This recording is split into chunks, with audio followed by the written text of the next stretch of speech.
Les amis Bezrat Hashem Barach, on va commencer notre shiur aujourd'hui, dernier shiur avant les fêtes. On est vraiment, on essaie de prendre ce qu'il y a à apprendre à chaque fois. Bon, Hashem, on arrive à prendre quelques heures et quelques jours certaines fois. Et là, pour le coup, juste avant Sukkot, on n'a qu'un seul shiur. Ok.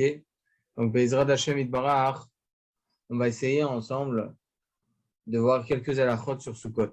C'est vrai qu'on fait pas mal de petites parenthèses, mais c'est important, tant qu'on est dans un cours d'halacham, c'est important que l'on soit, Bezrat Hashem, assez prêt pour les fêtes qui arrivent. Alors, ne va sans dire que je ne viens pas, Chaz Shalom, dire que vous êtes peut-être pas prêts, mais tant que, Baruch Hashem, on est dans un cours d'halacham, c'est important que on y mette de notre personne, comme c'est écrit dans la Masechet Chagiga, dans la Masechet Megillah, dans plusieurs endroits, qu'il faut être prêt le jour de la fête aux halachot de la fête en question. Donc, Bezrat Hashem, on va essayer de voir ensemble quelques halachot. Et merci Hashem. Alors, pour ce code, les amis, mis à part évidemment la misva de la Torah que nous avons de Piri et Tzadar, Kapot et Marim, ou Kartem Nachem, Piri et Tzadar, Kapot et Marim, Arven Nachal, ok? Et écrit là-bas les 4 espèces que l'on doit prendre, le Etrog, le Lulav, la Rava et le Hatas.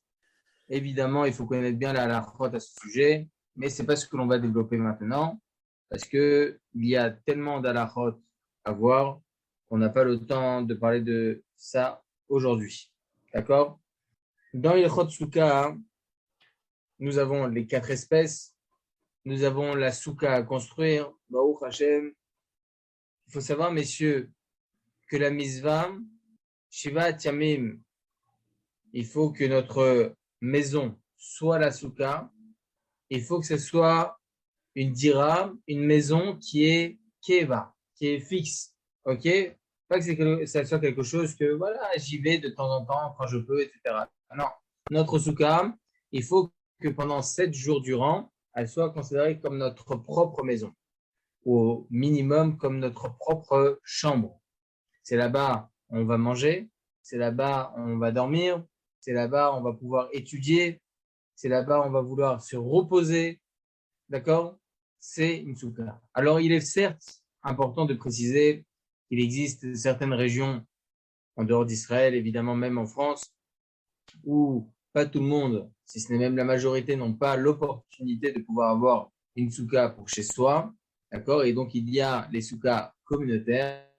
Il faut savoir, les amis, que la misva de manger, c'est évident, on va en parler d'ailleurs maintenant, mais là, une des plus grandes misvas, même c'est écrit dans Chazal, que la plus grande misva, c'est même d'y dormir. Pourquoi? Parce que manger, comme on va le voir, Bezrat Hashem, manger, si on mange loin qu'une certaine quantité, on n'est pas obligé de manger à l'intérieur de la souka. Alors que Chazal vient nous apprendre que dormir, même s'assoupir, on n'a pas le droit à l'extérieur de la souka. Alors encore une fois, je le répète, il est évident que dans certaines situations, on est totalement dispensé de dormir dans la souka. Du fait est que on n'a pas de souka, par exemple, ou bien même s'il y a une souka communautaire, il est certaines fois très dangereux de dormir dans ce genre d'endroit, d'accord?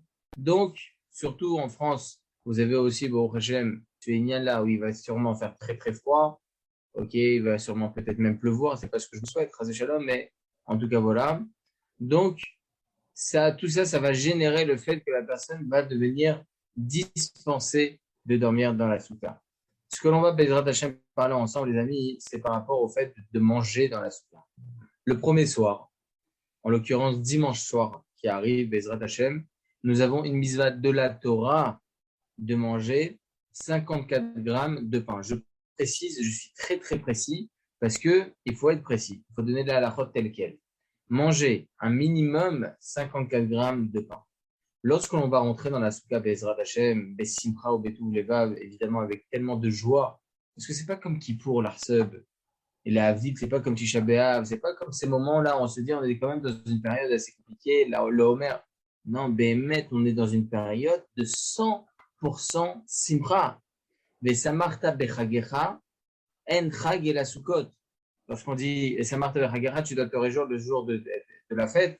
Évidemment, on dit ça pour Pessah, Shavuot, Sukkot et aussi le jour de Rosh Hashanah pour certaines personnes, certains Rishonim, il faut être aussi Bessimcha, comme ça aussi on tranche la halakha. Mais Chag, on appelle le mot Chag, c'est Sukkot. Donc c'est vrai que vraiment on est dans le summum de la Simcha des fêtes, parce que Baruch Hashem, on est dans une période, on va être vraiment pendant 6 mois durant vraiment Baruch Hashem, que dans des bonnes fêtes, Baruch Hashem, des fêtes d'Aïnara. Après, il y a la pré-Pessah qui va débuter le Homer. Après, bon, chaque moment, ça doit être des simcha. Mais il est évident que c'est l'allégresse par excellence, c'est Sukkot. D'accord? C'est Sukkot. Baruch Hashem, on est dans la Souka. Et Baruch Hashem, on peut être des simcha. On est avec les communautés. Il y a Simchat Torah. Donc, c'est vraiment le summum de l'allégresse, Baruch Hashem. Donc, on va rentrer dans la Souka. Et après le Kiddush, on va devoir, et après Motzi évidemment, on va devoir manger un kabetza de pain. Pourquoi je précise ça, messieurs? Parce qu'on a tous très faim. Et donc, on va vite manger, comme le Shabbat, on va manger le pain, on va mettre les salades, etc. Et il y a une khumra, messieurs, que Maran Rabbeinu Ovadia Yosef précise, très important, lorsqu'on est dans la soukha le premier soir, c'est de manger 54 grammes de pain avant même de commencer les salades. Manger 54 grammes de pain, c'est pas de la matzah, c'est du pain. Donc, c'est simple d'arriver à 54 grammes. C'est kabetza. On a la misva de la Torah, les amis, de manger ce kabetza de pain sans salade, sans rien. Vous allez me dire, mais je sauce avec. Le mieux, le top, c'est de manger 54 grammes sans rien. Avant même que l'on commence les salades, mangez ça. Et c'est important, les amis, de préciser cela aussi à notre épouse, à nos enfants pour ceux qui en ont, ou bien à ses amis, etc. C'est bien de préciser ce genre de choses pour que Bezrat Hashem, chacun puisse accomplir la misva comme il se doit. Parce qu'il s'est avéré, ça c'est chez tout le monde, et c'est très très possible, qu'on peut en arriver à manger. Après, on est totalement rassasié, on se rend compte qu'on a mangé à peine un kazaïd de pain. Et là, malheureusement, on n'aura pas bien accompli la mitzvah. OK? Donc, c'est très important de savoir ça. Donc, je vais commencer tout d'abord par le début, les amis. Lorsqu'on rentre dans la soukha, il faut penser à plusieurs choses. Avoir la kavana de plusieurs mitzvot. La mitzvah de Zecher la Hanane Kavod. En souvenir d'un Hanane Kavod. C'est quoi la Hanane Kavod? On sait tous qu'une des raisons principales de Sukkot, c'est en souvenir des nuées de gloire qu'Akadosh Baruch Hu nous a donné, nous a bien mis sous ce cocon-là d'un Hanane Kavod pendant 40 ans. D'accord? Il y en a certains qui pensent qu'à partir du moment où Aaron Akon il est Niftar, ou Myriam, Moshe Rabbeinu, Tov, l'homme échané. C'est écrit dans la Gemara, tout ça. En tout cas, Moshe Rabbeinu, après, il avait sur les épaules la manne, il avait les Hanane Kavod, et il avait le puits de Myriam, même si elle était déjà Niftar. Je ne veux pas rentrer dans tous les détails. En tout cas, Sukkot, c'est justement pour se souvenir, Zecher Hanane Kavod, en souvenir des nuées de gloire qu'Akadosh Baruch Hu nous avait données pendant 40 jours dans le désert. C'est une protection. On était dans le désert. On n'avait pas de bêtes sauvages. On n'avait pas de serpents, de scorpions, des choses qui se trouvent très, très, très souvent dans le désert. On n'avait pas de chaleur. Il y avait le masgan, c'était magnifique. Electra. OK, c'était nickel. Tout était propre, etc. Donc, en souvenir d'un année Kavod, on fait cette mitzvah-là, comme c'est écrit dans la Torah, que pendant 7 jours durant, tes joues, OK, il faut s'asseoir dans la soukha. Il faut être dans la soukha. D'accord? Donc, lorsqu'on rentre dans la soukha, les amis, il faut penser Zecher Hanane Kavod. Deuxième chose à quoi penser, regardez ce que dit dans le Yalkut Joseph. Zecher Yetziat Misraim, en souvenir qu'on est sorti d'Égypte. Et troisième mitzvah, mitzvah soukha.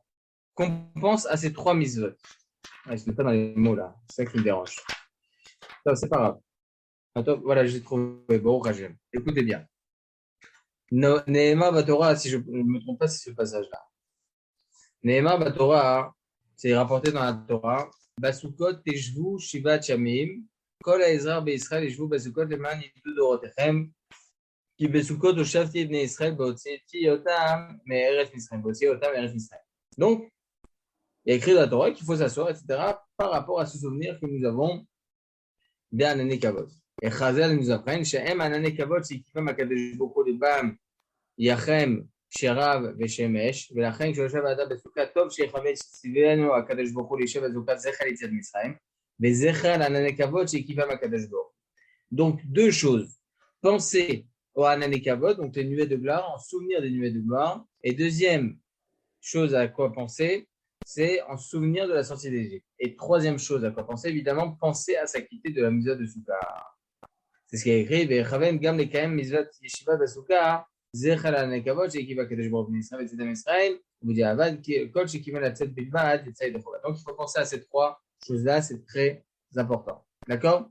Pensez, premièrement, en souvenir des nuées de gloire, en souvenir que nous sommes sortis d'Égypte, et pensez à la mitzvah de la Torah de s'asseoir dans la souka. Pourquoi je vous dis ça? Il y a écrit comme ça dans le Siman Samer, il y a écrit comme ça dans le Siman 60, que mitzvot srechot kavana ou en srechot kavana. Est-ce que les mitzvot, on a besoin d'une certaine pensée, une certaine conscience que là, maintenant, je vais accomplir la mitzvah, etc. Marloket, alachalema, c'est oui, mitzvot srechot kavana. Surtout les mitzvot de la Torah, mais c'est très important. D'accord? Donc, c'est important de penser à ces trois choses-là. La fameuse. Après être rentré, messieurs, dans la souka, c'est bien même avant de rentrer dans la souka, de s'asseoir à la porte de la souka et commencer à lire les ushpizin, etc.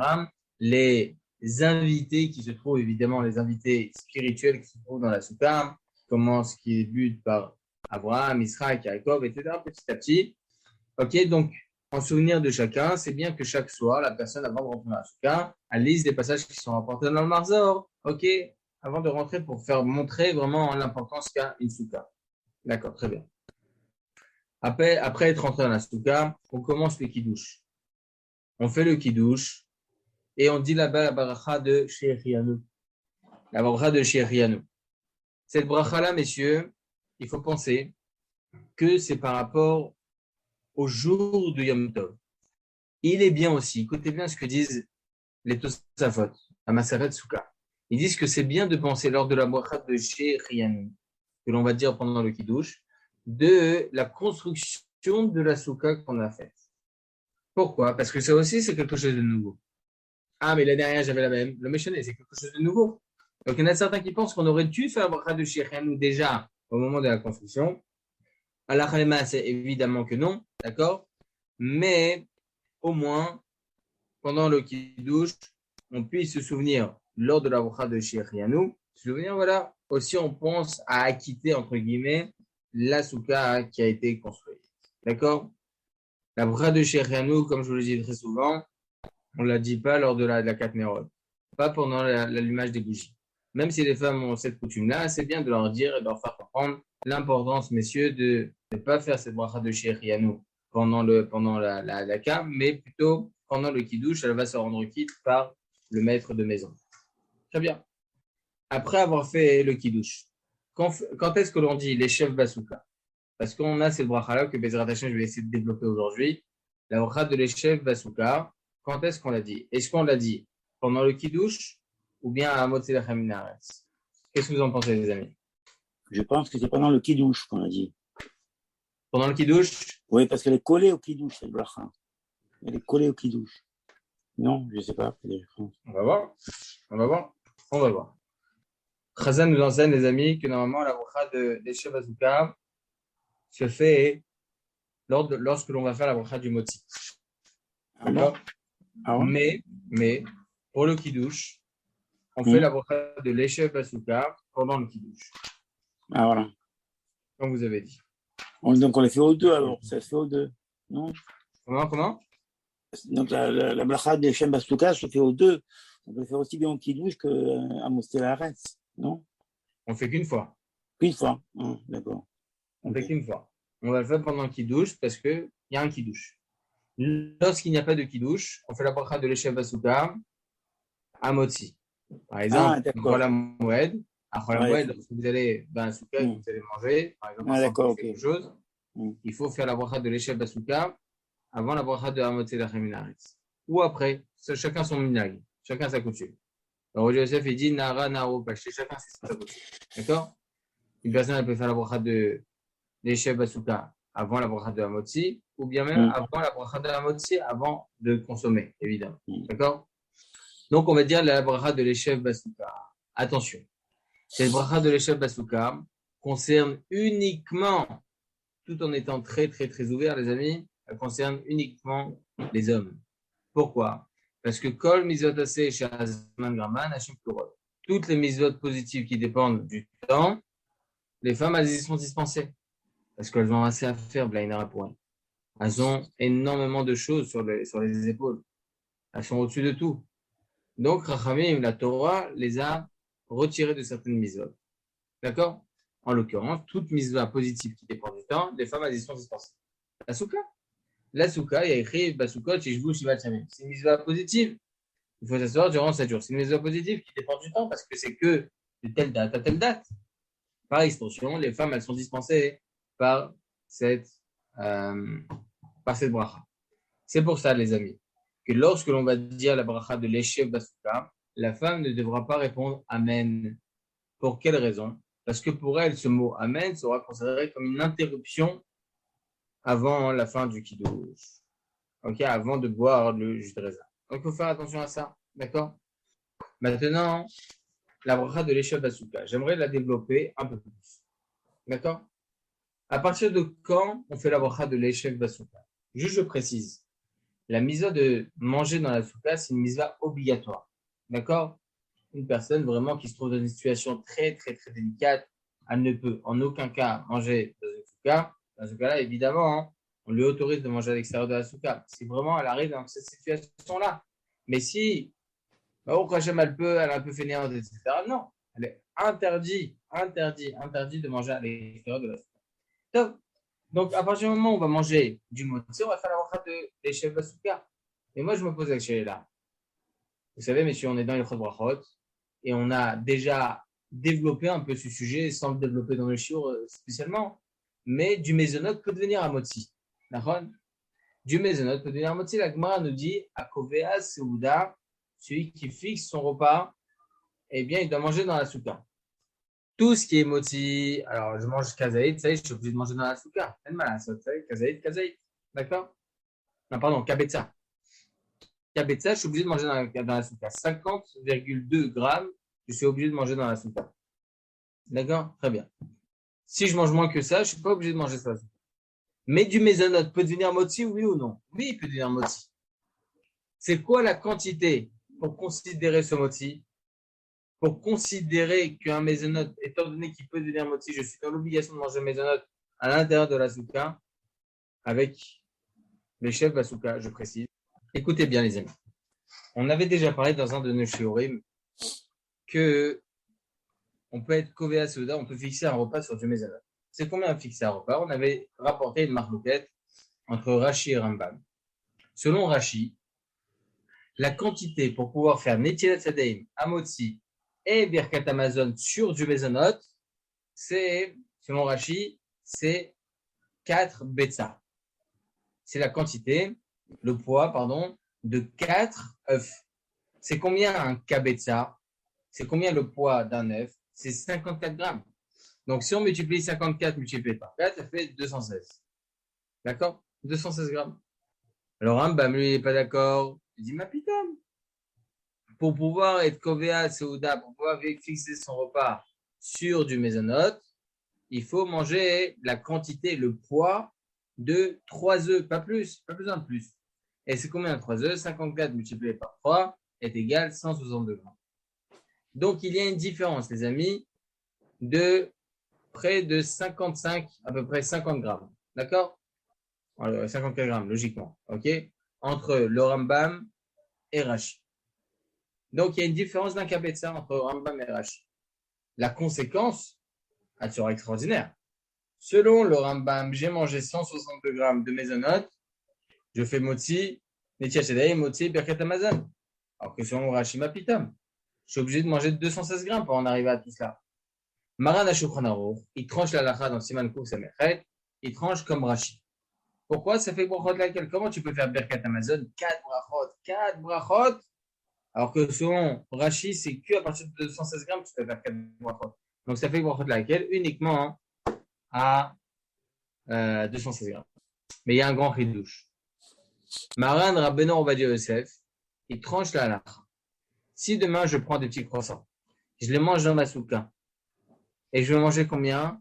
Je vais manger 162 grammes. Eh bien, écoutez bien, eh bien, je fais la bracha de l'échef Basuka. Comment il peut se contredire Marana Shulchan Aruch? Marana Shulchan Aruch, il nous enseigne dans Ilchot Brachot, il nous enseigne que quoi? Que on tranche la lacha. Pour être kové à Souda, il faut 216 grammes. Pas comme le Rambam, comme Rashi. D'accord? Alors que dans Ilchot Souka, il tranche la lacha Marana Shulchan Aruch, il tranche la lacha qu'on peut être kové à Souda à partir de 162 grammes. Ok? On fait la bracha de l'échelle Basuka à partir de 162 grammes. Comment c'est possible? Les deux, ils sont similaires. Est-ce que je fixe mon repas sur une note ou pas? Fixer, c'est combien? Je suis en euros, 216. Alors, comment ça se fait que dans la Basuka, on tranche la lacha qu'à partir de 162 grammes, on peut faire la bracha de l'échelle Basuka? Comment c'est possible? Comment c'est possible?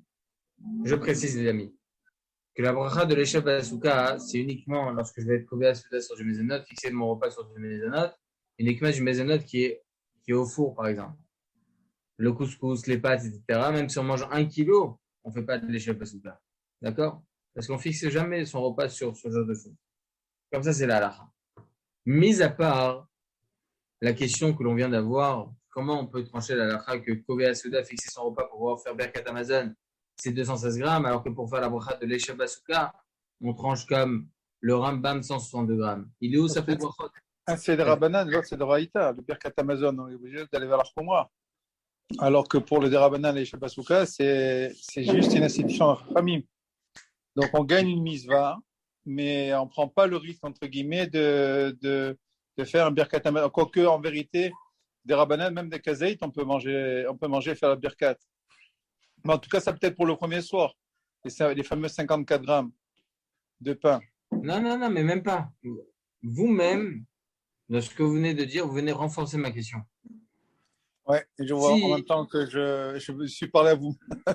Bah oui, parce que vous me dites que ça c'est des Horaïta, donc on est marmire. Et ouais, c'est le contraire, ça aurait dû être pire. Bah oui. Exact. Bah oui. La bracha de l'échelle Basuka, en fin de compte, c'est des Rabbanan. Ok? Donc la bracha de l'échelle Basuka, je devrais être plus marmire, ça fait bracha de laquelle? Mais c'est pas la bracha de l'échelle Basuka maintenant, on fait la 200 grammes. Exact. Donc, c'est qu'il y a autre chose, ça c'est sûr. On avait vu ça dans Ilchot Sfirat HaOmer. J'y vais loin quand même. Hein. Sfirat HaOmer. Sfirat HaOmer, il y a écrit là-bas dans le Maran Rabbeinu Ovadia Yosef, il tranche dans Chazon Vadia. Chazon Vadia là-bas dans Sfirat HaOmer. Il dit quoi?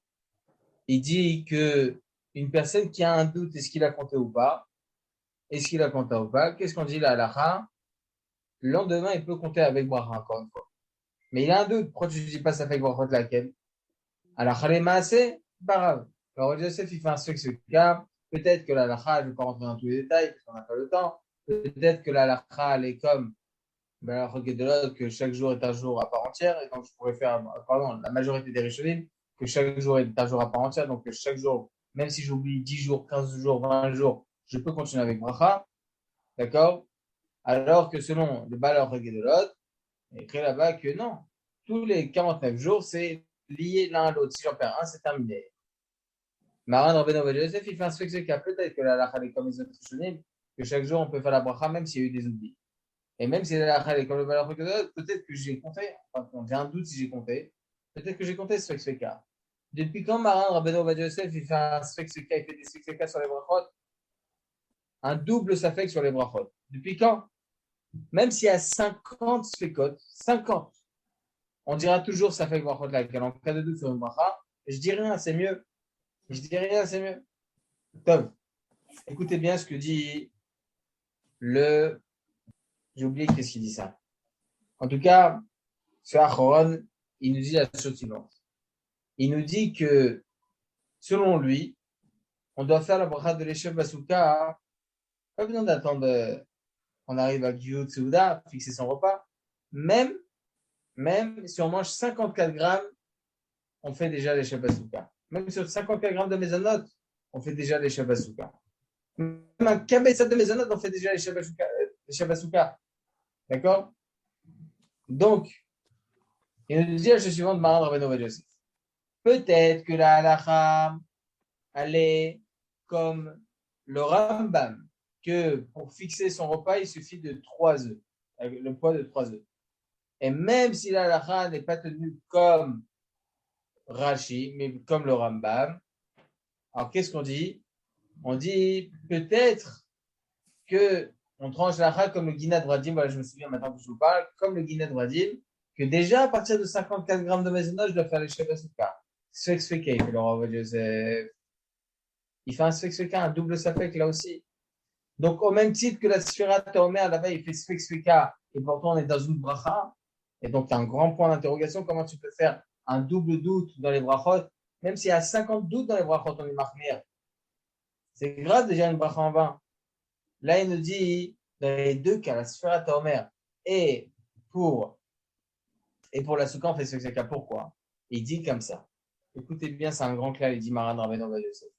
Il dit à partir du moment où le Ikar de la Misva, le principal de la Misva, il est Deoraita, il est de la Torah, ok? À partir de ce moment-là, on peut faire Sfek Sveka. Même si en fin de compte, c'est une Misva Zerabanan. La Sphira Taomer, messieurs, il y en a certains qui pensent que c'est une Misva de la Torah. Même aujourd'hui. Certes, on ne tranche pas comme ça la halakha. Il y en a certains qui pensent comme ça. Donc, premier Safek. Peut-être que la halakha, Bémet, il faut changer. C'est malade. Et même si, ok, même si on dit qu'en fin de compte, on dit en fin de compte que la Mizatsuka, la Mezvet, pardon, le Shatoma, la Midera Banane, l'homme est jamais. C'est pas grave. On prend le Yesod, on prend le Shoresh, la racine de la Mizva, qui est elle, une Mizva de la Torah, et on amplifie le Sfek en disant que tu peux faire un Sfek lorsqu'il s'agit de ce genre de Mizva.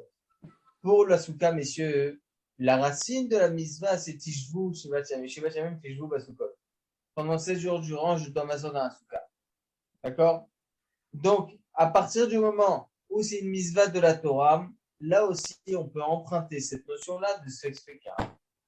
D'accord? Je sais que c'est très technique. En tout cas, la Khalem Maaseh, les amis, on fait Sfek Sveka, ok, par rapport au mésonote. Lorsque nous avons du mésonote. Et je vais manger maintenant 162 grammes de mésonote, pas plus. Je peux pas plus, d'accord? Eh bien, je fais la bracha de l'échef Basuka par rapport à un Sfek Sveka. Alors, je ne sais pas si j'ai bien tout détaillé les choses. Et donc, Oui, on fait les chefs sans faire Birkat. exactement. Fait que Donc, l'échef Basuka sans faire berkat. Pas à la Mechia. Si, à la Mechia. C'est ça, les chefs Basuka à la Mechia sans le Birkat. En vérité, on est Exactement. entre deux. Exactement. En tout cas, les amis, je vous ai parlé de ça aujourd'hui. C'est vrai que j'ai pris tout le cours que pour ça. Parce qu'il est important de connaître, de savoir tous ces raisonnements-là. Il y a tellement de choses à apprendre. J'ai dit à quelqu'un aujourd'hui qui m'a demandé, il m'a appelé. Je lui ai dit, c'est très important, les amis, qu'on apprenne les lois de Sukkot avant Sukkot, qu'on connaisse chaque chose, qu'on ne se retrouve pas à se dire, ah, mais qu'est-ce que je dois faire dans tel ou tel cas? Ah, le Mardor, il dit comme ça, alors c'est bon. Non, il faut bien connaître, messieurs, la halachot, pour que Bezrat Hashem Barach, nous puissions bien tout savoir. Voilà, messieurs, est-ce qu'il y a des questions? La bracha de Shir Yanou, il faut la faire les 2 soirs ou qu'un soir simplement? En France, les 2 soirs. Les 2 soirs. D'accord. Nous, il n'y a qu'un soir. Merci. Donc, Bezrat Hashem, je vous souhaite à tous, Bezrat Hashem, une très très bonne fête. Et Bezrat Hashem Barach, nous puissions nous retrouver avec le cours des Smachot. Et voilà. Et à tous, messieurs, je vous souhaite que de la Simcha et du Usha. Shalom à tous, les amis. Shalom à tous. Bezrat Hashem. Shalom à tous.